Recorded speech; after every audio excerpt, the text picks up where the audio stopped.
Hello, everyone. I am testing the audio real quick just to make sure it's actually working, because this is the first time I've gone live on this setup.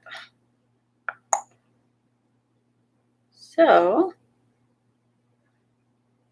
oh good. Okay, you can hear me. Good.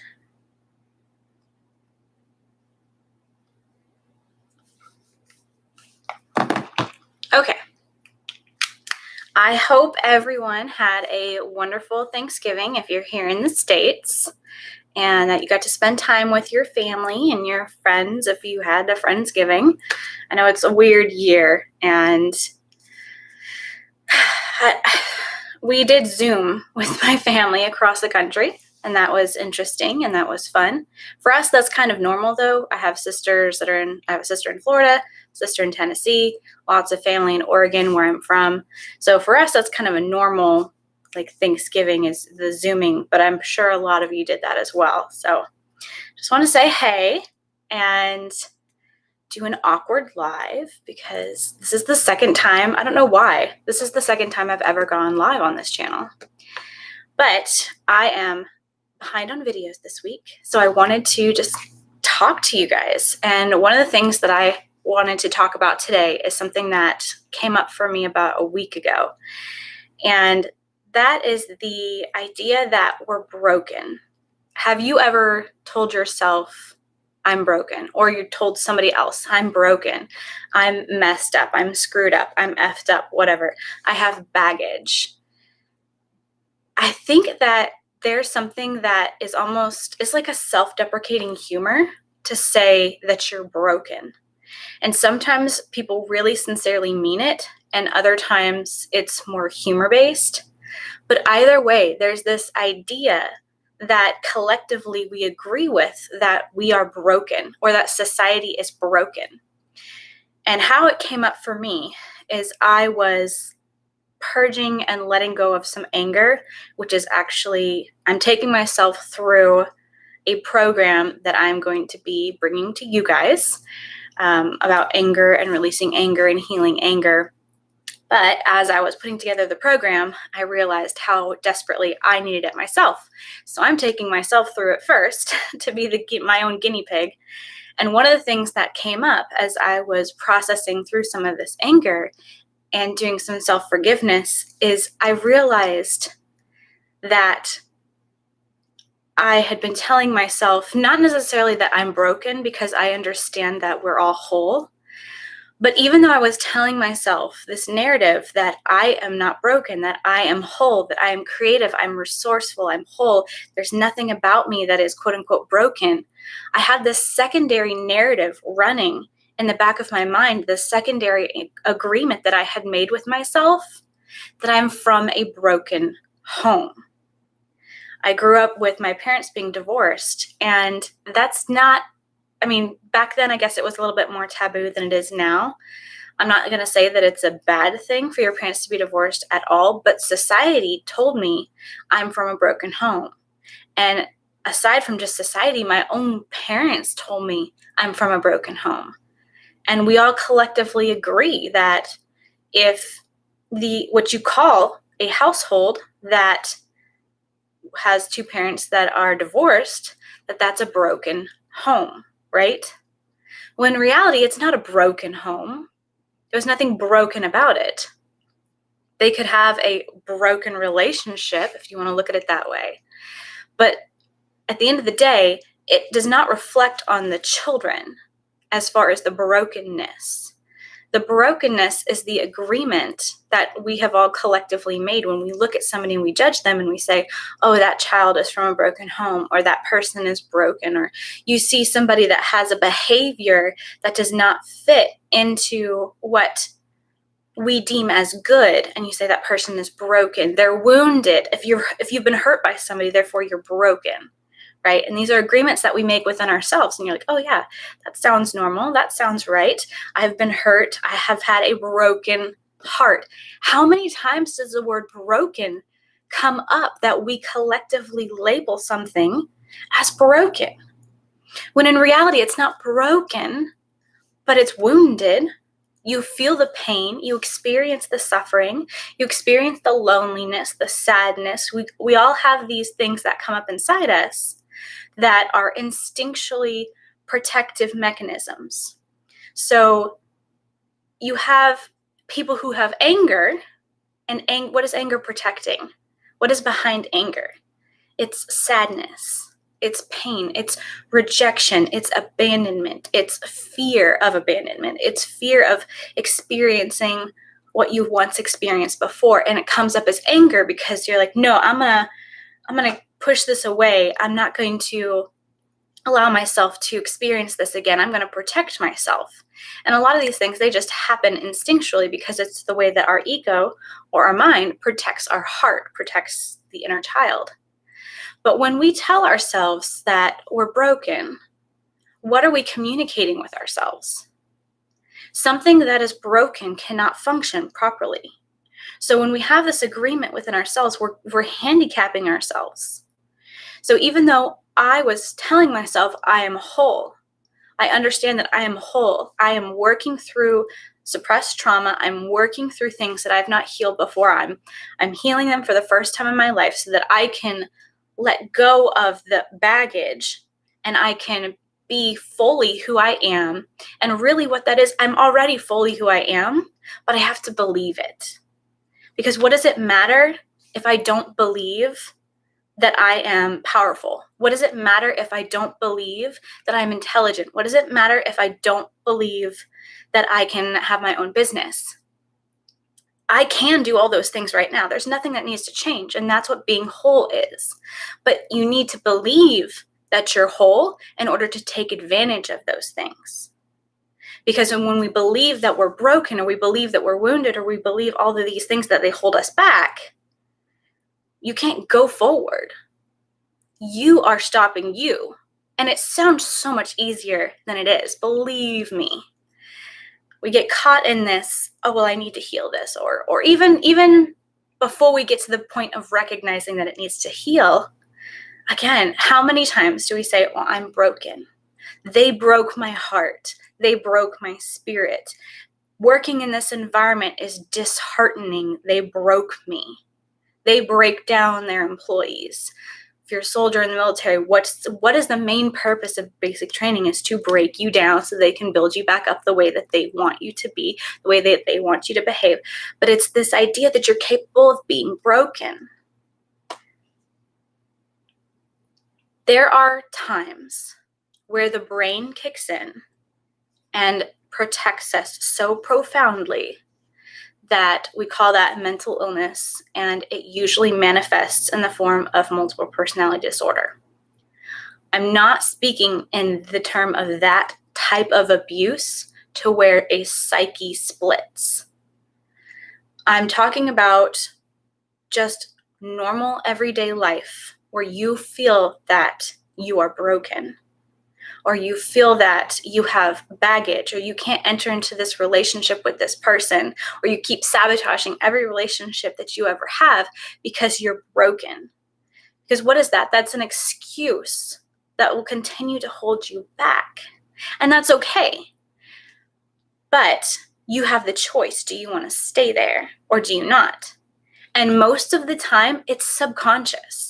It's not even you consciously thinking, okay, I'm going to keep myself locked here, because who would do that? That's insanity. None of us want to keep ourselves locked. In fact, it's actually the opposite. Why are you watching this? Why do you watch my channel? Why do you watch channels that are similar to mine? Why do you do anything with self-help? Because you know somewhere inside of you that you deserve better and you're capable of more and you're capable of the life that you want to live. Hey, love. Worldwide Stride. So when we are unconscious, or yeah, I guess the word would be unconscious, to the fact that we can do something about it, then we are stuck in victim mode. And this happens to me, and I'm broken, and so on and so forth. And the narrative continues. What made it so profound for me the other day is what I was doing is, first I was expressing the anger. I'll give you guys kind of a little sneak peek of what this program is going to be that I'm going to roll out to you guys. which will probably, just to let you know, probably be like the first or second week of the new year. I've still got some work I've got to take myself through. What I was doing is I was allowing myself to fully express the anger that I felt, and just whatever way it wanted to come out, whatever form it wanted to take. It could be a noise, completely like animalistic, whatever, body shaking, really things that I don't want to do in front of other people because it's so vulnerable and it feels so wrong. Because again, we're told you don't express anger. You don't show anger. If you're angry, like, calm down. Sorry, I just hit the mic. Calm down is what we're told. But what that does is it just shoves it back down. And so what I was doing is I was allowing it to come out. I was allowing it to come out in an environment where I was completely by myself, where nobody could overhear me. I wouldn't feel embarrassed. And it was a safe way for me to express the anger. And I didn't judge the anger as it came out. And sometimes it comes out directed at somebody, because sometimes that's what you have to do in order to pull it out of you and to let it come and just say, I'm angry, and keep saying it till it builds up, until you can get it out of you. And then whatever comes out. And that's what I was doing.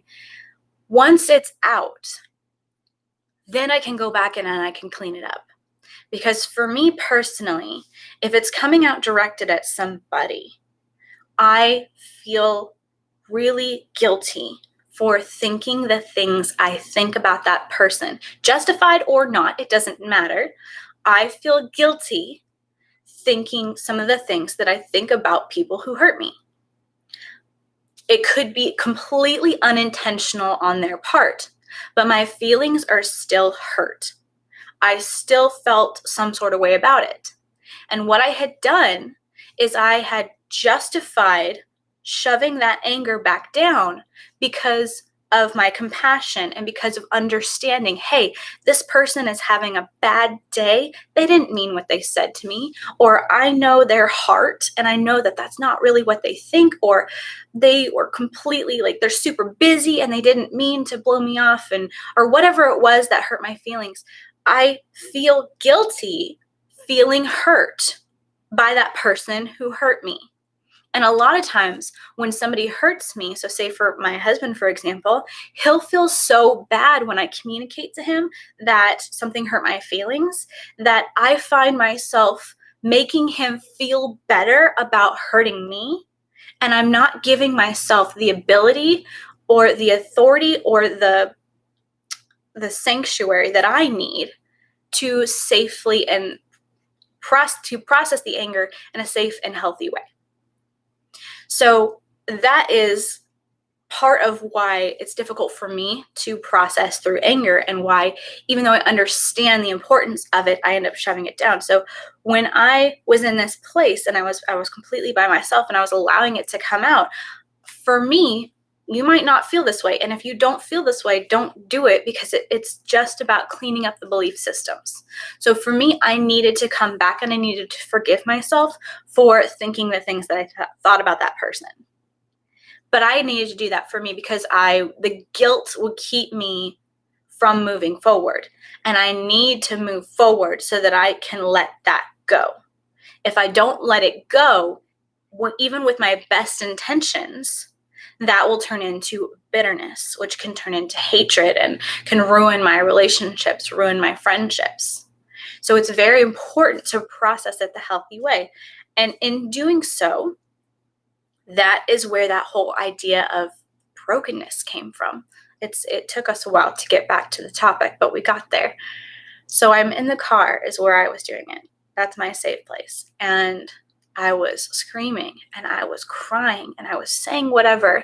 And I was talking to people from my past, and I was talking to people from my private school that I went to. And if you guys haven't seen that video, it's the one where it says, am I in a cult? It's a little bit clickbait, but it was my experience at that private Christian school. I was talking to people there, and I was talking to my parents, and hey, Alchemy of Life.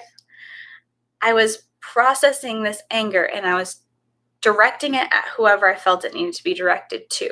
But when I came back in and I started to forgive myself, I forgive myself for having bought into the belief that, and then insert whatever the belief was.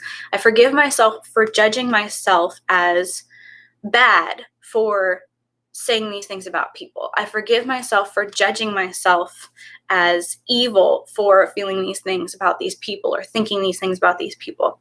And so I was cleaning up how I felt about myself for expressing the anger and cleaning up my belief systems about the anger or about situations that made me angry. And one of the things, when you start going in this and you really just start saying whatever needs to come out, you will be so surprised at the hidden agreements that you have made with yourself. Because this agreement, this idea that I was broken or that I was from a broken home, that agreement came when I was like 6, 7, 8, somewhere very young. I can't pinpoint exactly where it was, but somebody told me that I was from a broken home. It was not an agreement that I had at that age by myself. It was not a thought I would have had at that age to look at myself in the mirror and say, Brittany, you're from a broken home. Your family is broken. You are broken. How could I have conceptualized that? So it was an agreement that I made with somebody else. And I have no idea who first said it. And it might not have even been said to me. It may have been said around me. It may have been explained about somebody else and their family. I might have overheard an adult saying, that's a broken home. I might have seen it on a TV show where they're talking about divorce or whatever relationships that split up, and they use the term broken home. I don't know where I heard it first, but at some point I identified and I understood that because my parents were divorced, that meant I was from a broken home. But I don't have to subscribe to that belief system anymore. I don't have to agree with those labels or those terms because it doesn't hold society back to say that I'm from a broken home. It wouldn't hold you back to label me and say that I grew up in a broken home, but it holds me back to agree with what other people say and what society says that I'm from a broken home. Because broken means not whole. And if I'm not whole, I cannot come into my fullness. I cannot be the me that I know that I am. Again, it's already here. I have done so much education. I can continue to do more education, and I will. It's like all of these things that I personally, at least, I tell myself, like, I need this, I need this, I need this. I need to be this smart, or I need to be, hey, babe, Life with Stan is in the chat, my hubby. I tell myself that I need to check all these things off these lists in order to be intelligent or in order to be this strong person that I want. But you know what? It doesn't matter how many thousands of dollars I pay for my education. It doesn't matter how many continued education classes I take. It doesn't matter how many new certifications I get. It doesn't matter how many more degrees I get. None of them are going to make me feel confident. I can be confident in my skill set, but they're not going to make me feel like a more confident person when I'm talking to strangers in public at a grocery store. None of the things, losing this weight, yes, I would love to lose weight. That's not going to make me a more confident person, though. As much as I would love to tell myself that, and it will play a part, but it won't, if I believe I'm broken, it won't fix the part of me that's holding me back because I still have this belief in me that I'm broken. And like I said, they're tricky sometimes. These belief systems, these hidden agreements that we make in our childhood, when we become adults and we can logically speak to ourselves and we can understand things from a much broader perspective, this thing happened and I can see that. So say, for example, I know that this kid said this thing in school. It hurt my feelings when I was 7. I know that kids are jerks. I know that they don't think, they don't have the ability to comprehend the gravity of their words.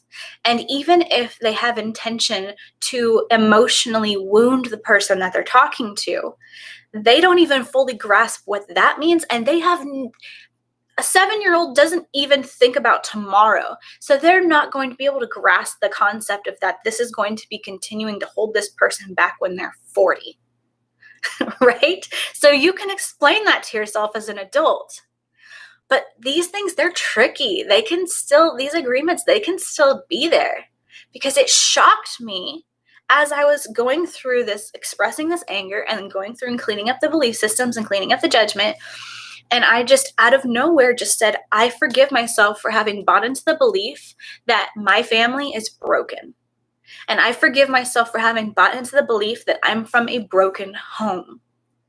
Because although as an adult and all of this work that I've been doing and healing myself and teaching y'all and sharing what I've been going through these last couple months, these things, they're subtle. And it really surprised me that that was there, because as much as I can tell myself, yes, I'm not broken, I am whole, and I believe I'm whole. I fully believe I am whole as a person, but I didn't realize that there was this other belief system saying my family's broken, my family's screwed up, blah, blah, blah.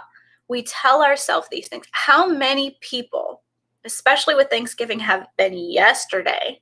If you spend time with your family, or if you did a Zoom call like we did, how many of you thought to yourself, even if you didn't say it out loud, my family is screwed up? Seriously. That belief system is still holding you back, because you're a part of your family. So if you label your family as screwed up, as effed up, as broken, broken home, broken family, broken hearted, you're part of that. You know that you're a part of your family, whether you claim them or not. So whatever you're labeling them, you're labeling yourself. And these things, they're tricky. These subtle belief systems, they get in there. And they're continuing to, it's the ego's way of protecting you still. I keep hitting this mic, I'm sorry. It's still trying to protect you. The ego is as frustrating as it can be. It's not really your enemy. It's just a program, and it's designed to protect the inner child. So those subtle belief systems that are there, they're not there to hurt you intentionally, but they're still there holding you back. So I talked for about 23 minutes now, and I think you've probably got the concept of this message. And the question is, are we broken? Of course, the answer is no. But it's so much deeper than that. If it were that easy to say the answer's no, and we fully believe it, because I did, I fully believed that I am whole, then it would be easy and everyone would do it. But at the end of the day, it's not that easy for most people. I'm not going to say for everyone. Some people can do those quantum jumps, and I love you and I'm jealous. We have these subtle belief systems inside of us. And I want you to think about the way that you not only talk about yourself, but the way that you talk about your family. Because again, if you label, however you label your family is how you're labeling yourself.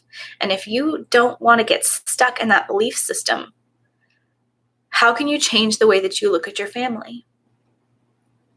Now, if you are in the midst of a really stressful and hurtful situation with your family, it can be difficult to say and justify in your mind that they're not broken or that your family's not broken, because you can look at it and you can see the dysfunction that is happening. You can understand with each person and follow their trail to understand why they are the way they are. It's not justifying their actions, okay? It's not giving them permission to push beyond the healthy boundaries that you have set within that relationship of your family. All I'm talking about is how you're labeling it. So you can say, my brother is hurt from things he has experienced, and he projects it in this way. Or my mother she lives in fear, and she's afraid of the way that the world is going right now. Or she was afraid of how the election was going to go, and she was spewing all this hate and this negativity. Or my father, he believes this way, and he's afraid that this is like, people, they're living in fear-based belief systems right now, and they're projecting it and pushing it out. Keep hitting this mic. They're projecting it and pushing it out, and you can recognize that for what it is, and you can see that they're hurting and they're scared. And what's behind that? What is behind their fear? What is behind their hurt? It's the desire to be safe. It's the desire to be loved. It's the desire to be accepted. It's the desire to live the dream, which we would call the American dream, to be prosperous, to be safe, and to be able to live a life based upon our individual values and morals. That's ultimately what everyone wants. So we really are all on the same page as far as what we want, but it comes out differently based upon our belief systems. So you can acknowledge that without labeling them as broken. You can empower them, whether they accept it or not. You can empower your family by understanding that they are whole, but they have to believe it. They have to tap into it. That's their journey. That's their free will. It has nothing to do with you. You can't control it. You can't force it. You can't make people heal. But don't label them as broken, because that's a reflection of you, and ultimately it's not true, because you're not. You simply have to remember that you are not broken. You have to remember the strength that you have, and give yourself grace, okay? Because again, if you're in the midst of it, if you are currently experiencing a high stress environment, a very hurtful environment. If you're in the States and you celebrated Thanksgiving either with your family or had some sort of interaction with your family, if yesterday you endured verbal abuse, mental abuse, physical abuse, that is not okay. That is not justified in any way. And if you can avoid those situations or get out of those situations, do it, because that's not what this is. You can get yourself out of a dangerous situation and still love them, but protect yourself. If you're in the midst of it, be gracious with yourself, and don't try to force yourself into this mindset or this belief system, because your number one priority is really to get yourself to a safe space, either mentally, physically, whatever you need to do. Once you are out of the stressful environment, that's when you can come back in and you can change the way that you think. You can heal. You can do that. When you're in the midst of it, just be gracious with yourself, okay? You need to take care of you. But later, when it's safe, later when you're away from it, that's when I want you to be careful about how you label things, and understand that you're healing you. And it's okay to realize that you have these hidden belief systems, just like I did, because it's part of the journey. And it's amazing to me what I find. And as hard as it is sometimes to go that deep, as terrifying as it can be to face those memories and those feelings that you don't want to feel, when you get that aha moment and you get that breakthrough, it is worth it. Everything is worth it. I don't think that there's a better feeling in the world. When I realized that I had that belief system in me, that I was from a broken home and that my family was broken, because we were from a broken home. And I was able to decide, because it's one thing to find that out, to acknowledge it. It's another thing that you have to decide, do you want to keep this belief system or do you want to let it go? Because you can see it, but you still have to make a decision. Do you keep it or do you release it? And when I recognized and I realized that that was there, and I was able to change my mind and speak truth and say, no, my family is not broken. My family has never been broken.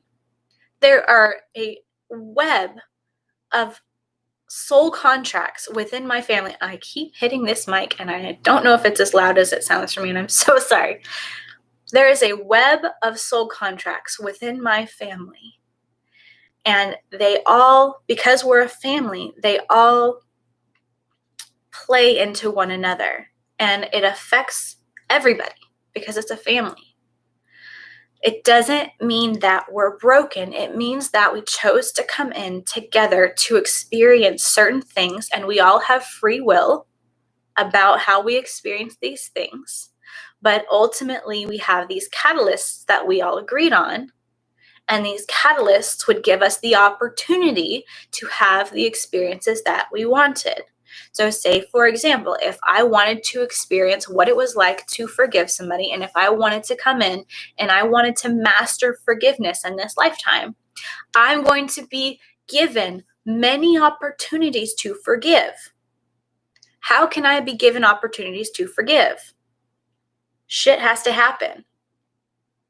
Forgive my language, but things have to happen to hurt me, or I have to believe that I'm hurt in order to forgive. And ultimately, forgiveness is understanding that there's nothing left to forgive. There's no reason to forgive because you can see the bigger picture. So understanding that my family isn't broken sets me free one step closer to coming into my wholeness and not holding myself back, because I can't be a whole person from a broken home. But I can be a whole person from 2 whole homes, or 3 whole homes, or whatever your upbringing looked like. If you are somebody who went through the foster care system, how many homes did you have? I know that that is proven to be one of the most difficult, for many, many, many people, one of the most difficult upbringings that you can have. But it doesn't mean that those homes were broken, because you're not broken. You're not broken. And this might resonate with you. You might feel resistance to this. Either way, it's perfect. Either way, you're exactly where you're supposed to be. And if you have the desire to heal, you'll get to a point where you can say, and you can really fully believe, I am not broken. If you can't say that and fully believe it right now, that's okay. But it's baby steps. Try to be aware of how you're labeling yourself and how you're labeling your family or those around you that are your guardians, whatever your situation looks like. And understand that you are whole, they are whole, empower them. Again, they might not be aware of this at all. And you don't have to tell them. You do not have to tell them that you believe they're whole. I highly recommend to not do that, because you're probably going to make them angry, especially if they don't understand your process and they're completely asleep. They're not going to understand what you mean when you tell them that they're not broken, that they're whole, and they will probably take offense to it. And then you'll see their insecurities come up, and that may backlash, and that would hurt you more. You don't need to say anything to them. It's something that's within you. It's the way that you look at them. It's the way that you think about them. I'm going to see some of these comments here. Alchemy of Life, a lot of fear-based belief comes from religion. Religion says to be God-fearing. That's the biggest one. A lot of my family are religious. I'm not, but their fear comes from that mainly. And I would say I agree. Religious things, but then also anytime that somebody is out of control, you see a lot of fear as well, because especially with the last several months with the political system in our country, we know that there's more than just two sides, but it's like it's forced, everything is forced into this funnel that comes out as either Democrat or Republican. There are way more options than just Democrat or Republican, but we're collectively like, they're forcing us through this funnel where it comes out as either one or the other. And I've seen a lot of fear around that as well. So there's so many different ways that fear presents itself. Religion is definitely one, because people are told from such an early age that pretty much be grateful. I'm speaking just about Christianity here because I'm not very well versed in other religions, so I don't want to misspeak. But I know for Christianity, you're told from a very early age, if you grow up in a Christian home, that you are sinful and that the wages of sin is death, and be thankful that Jesus died for your sins so that you don't have to go to hell and burn forever in eternal damnation. That's terrifying. That is absolutely terrifying. And that's where I completely agree with you, Alchemy of Life. A lot of fear-based belief systems come from that. As it should, because that idea is terrifying. And it's so terrifying that it's not even worth questioning, because what if you're wrong?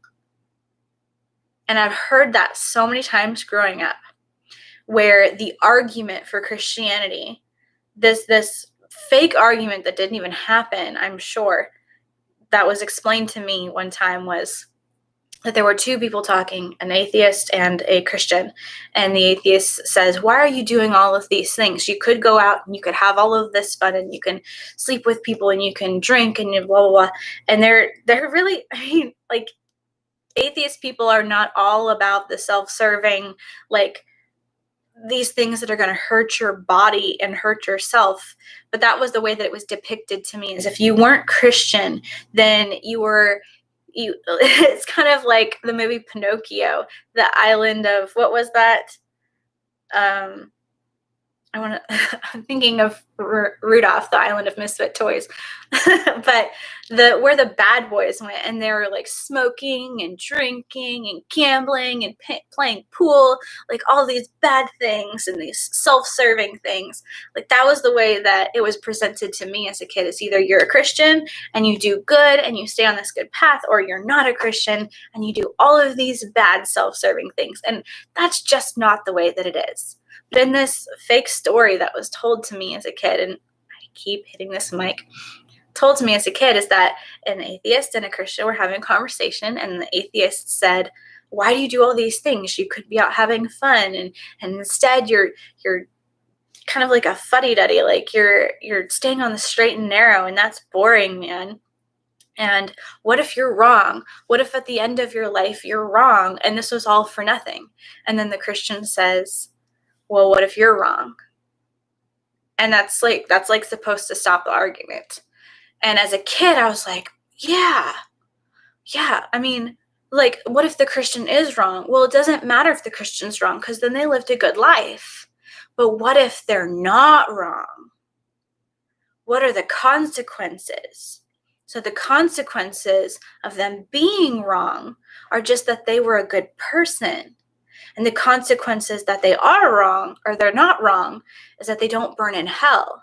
So it's like this idea of, it literally is an idea telling people subconsciously it's not even worth questioning.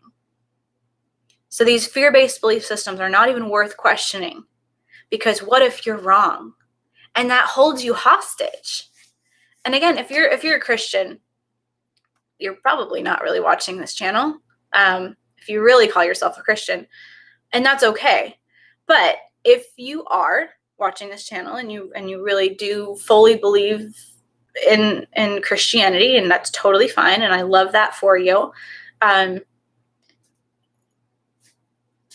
You have to be true to yourself. And if that resonates with you, great.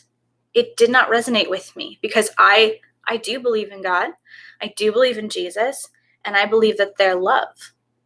And I don't subscribe to the fear-based part of it. I don't subscribe to the control part of it, because either you have free will or you don't have free will. And if God tells you you have free will and that you are loved and you are perfect, but then if you don't do his will, then you're going to burn in hell, that's not free will. That's not what free will looks like, and that's not what love looks like. And I was also told that God is the perfect parent. And I know as a parent, my children could do some unspeakable things. And I may have to not necessarily turn my back on them, but say if my child was to murder somebody, I would turn them in. I would tell them that they need to accept the consequences of their actions. But would I hate them? Would I cry because I was brokenhearted because they made decisions that hurt themselves and hurt other people? Absolutely. Would that be devastating? Absolutely. But I'm not going to say, I hope you burn in hell to my own child. And if I wouldn't say that as a parent, I can't fathom that God would. Because if God is loving, God is a perfect parent. I mean, God's patience far outweighs my own. I am positive about that. Let's see what other comments have been said. Alchemy of Life says, Christians are very self-serving. They do what they want to do to get into heaven. It's straight self-serving. That's straight self-serving. Yes, some. I will say not all. I have met some Christians that are very, very heart-centered. They still have the fear-based belief systems, but there are some out there that I would call true Christians, what followers of the Christ were meant to be, to follow Jesus's lead and his example. They do exist. What's funny is they may not realize it, but I actually would put them into the category of like Christian mystics. Rather than Christians. But I absolutely see what you're saying. Like, there's a lot of Christians out there that are in this mentality of, what can I do to get into heaven? Or like, I need to do this to get into heaven, or I have to say this prayer to get into heaven. And it is self-serving. It is. This is I'm going to say something that may trigger some people here. You can come at me if you want to. It's just my personal belief that I think is worth thinking about. And again, it's not going to resonate with everybody, but it's something that I realized when I was told that babies go to hell if you have a miscarriage or like if you have an abortion or something like that.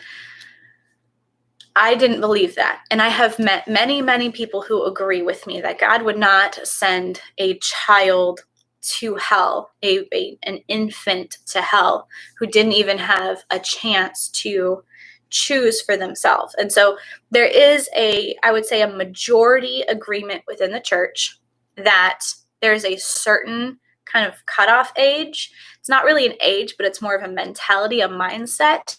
Whenever so say, for example, in the Lutheran church, when my kids were little, I asked, like, how do you know, like, when do they become a Christian? And the pastor said that when the child takes the wafer at communion on their own accord and eats it, that they are a member of the church. So it might be when they're 1, it might be when they're 2, 3, 4. It's a mentality thing. And that's where the belief, like people who are mentally handicapped, God would not send them to hell because they can't cognitively make that decision of their own free will. So taking out the mentally handicapped people and just looking at children, if you believe that your children choose of their own accord whether they want to be a Christian or not. And if they choose not to, then they'll go to hell. But there is a period of time where they don't have that cognitive ability. Would you not have an abortion to save them and have them go straight to heaven? I know this might sound like a weird question, but would it not be more merciful if you truly love your children? Would it not be more merciful to have an abortion and them go straight to heaven versus allow the potential of the risk for your child to burn an eternity in hell? Like, it doesn't make sense. And that would be, in my opinion, a self-serving or I guess a self-serving belief, because then it's like, well, if I have an abortion, then that's murder, then I'll go to hell. If you're a loving parent, would you not sacrifice your soul to save your child's soul? Or would it be that you are cowardice and you would rather go to heaven and try to raise your child right, but still risk the potential of their soul? Now, this is completely just something to make you guys think about kind of the hypocrisy of that mindset. I'm not saying one way or another, but it's something to think about. We have these belief systems, or there's this religious idea of these belief systems, and really they contradict each other. Again, I'm not telling you that one way is right, one way is wrong, but you have to decide for yourself what resonates with truth within you. And I met Christians all across the board. So again, that was quite a train there, but getting back to what you're saying, Alchemy of Life, of them getting into heaven and having this kind of self-serving mentality, I have met people who truly have the most sincerest hearts, and they give so much to their community, and they love their family, and they're just the most giving, hospitable people. And I've met some that do the same, and it's for selfish mindset because they want to get that recognition. Hey, look at me. Look at what I sacrificed. Look at what I gave to the community. You know, I've got so many points in heaven. However, some people have belief systems of like this point system where you can go to heaven and you can have a shack, but hey, at least you're in heaven, and you can go to heaven and you'll have a mansion because you've done all this stuff. Like, there's belief systems across the board when it comes to this kind of stuff. Let's see. Alchemy of Life said hell would be the lower plane of thoughts, or the underworld or lower dimensions, and heaven the higher states of thoughts and ethers. Yeah, and I mean, that's what Jesus was talking about when he said that the kingdom of heaven is now. The kingdom of heaven is here. And that's hard. That's a hard concept. I don't know if people pay attention to this series I do, Conversations with God, but it was talking about, I think it was the last video or the second to last video, that we put ourselves through hell looking for heaven. And we actually leave the state of heaven and go into the state of hell looking for the state of heaven. And we all do it. And I keep hitting this microphone. I need to move it. We all do that.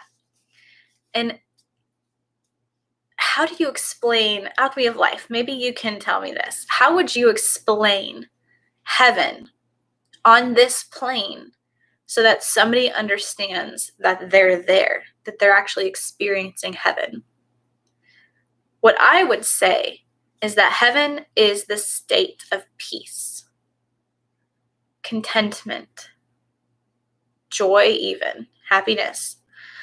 You don't live in happiness and joy. Those are things that come and go, but you can live and maintain in the state of peace. And likewise, hell would be a state of resistance. Hell would be, hey, Double Z Ranch. We're talking about how would somebody know that they're in the mindset of heaven or the mindset of hell? And Jesus was talking about that the kingdom of heaven is here. And I think that hell is his resistance. Hell is where you're in suffering, where you feel that you're separate and you feel that you're alone, and you believe in duality. You believe that you are separate from God, or you're separate from other people. Or again, going into the topic of this live, are we broken? When you believe that you're broken, anything that's holding you hostage and holding you back from your truth and the wholeness of who you are and the perfection that you were created to be and experience, that would be hell. And how many of us are living in that day in and day out? And for me, again, I think peace is the state of heaven. Peace is understanding that you are safe, you are protected, you are taken care of, that you are loved, you are one with God, you are one with everyone else, that you are eternal, that you cannot die. Peace is understanding that no matter what comes up, you are ultimately okay. Even if your life is about to end here, you won't actually die. And that's a hard one to stay in, because when you're experiencing it, you're believing it, you're feeling it, and you can touch things and it's tangible. It's difficult to get out of that hell mindset. Alchemy of Life says, heaven is unconditional love for thyself and others.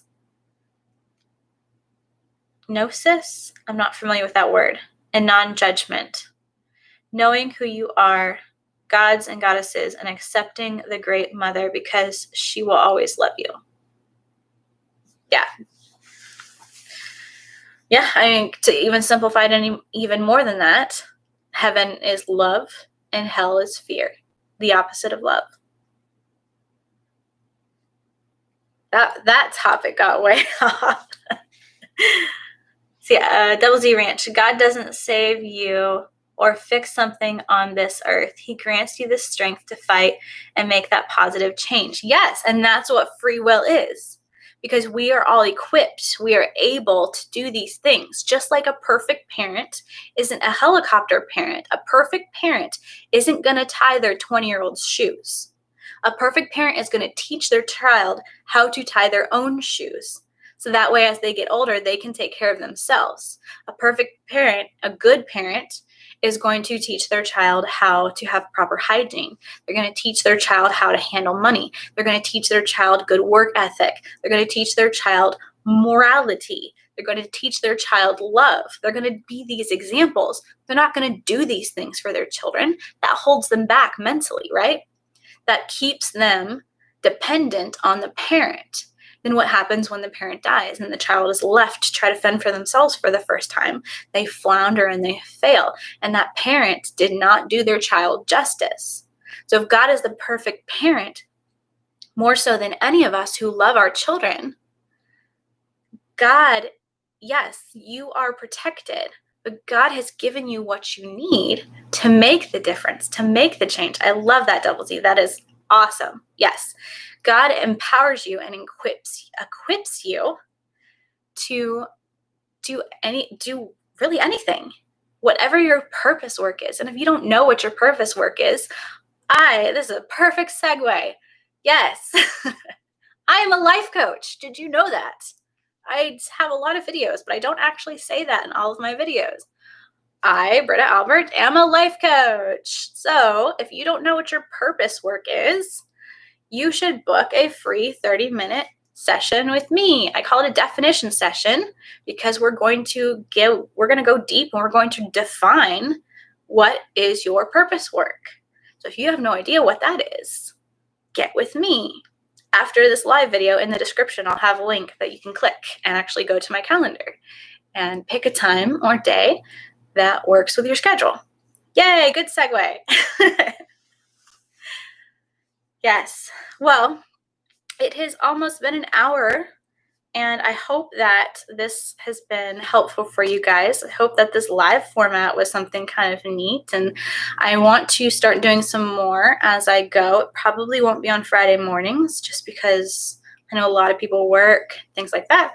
So I'm thinking a weekday evening. I'll have to figure out really what works best for my schedule. But yeah, this was fun. I hope you guys enjoyed it. Let me know in the comments, either the comments here live or if you're watching the playback, let me know in the comments, did you enjoy this? And would you like to see more lives? Did you enjoy this topic? I hope that you understand that you are not broken. You are whole. Your family is not broken. They are whole. Empower them. You don't have to say it to them, nor should you, but you are perfect. You are right where you're supposed to be. And if you're in the midst of something, that's okay. Be gracious with yourself. Get to a place where it's safe to even start to do this work. If you're not at a point where you can look at yourself and say, I'm whole, I am not broken, be gracious with yourself.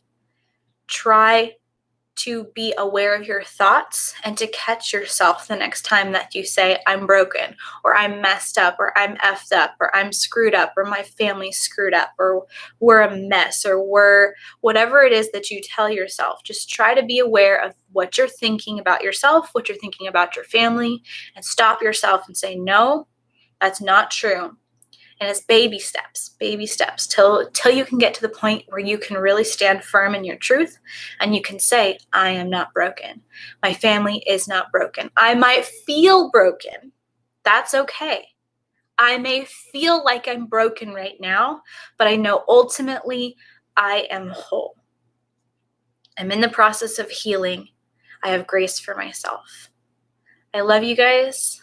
And thank you so much for being on this live with me. Really enjoyed it. So have a great day. I hope you enjoyed your Thanksgiving. If you're in the States, I don't know if you're Black Friday shopping or not, but enjoy it. Be safe out there. And I will see you guys next time.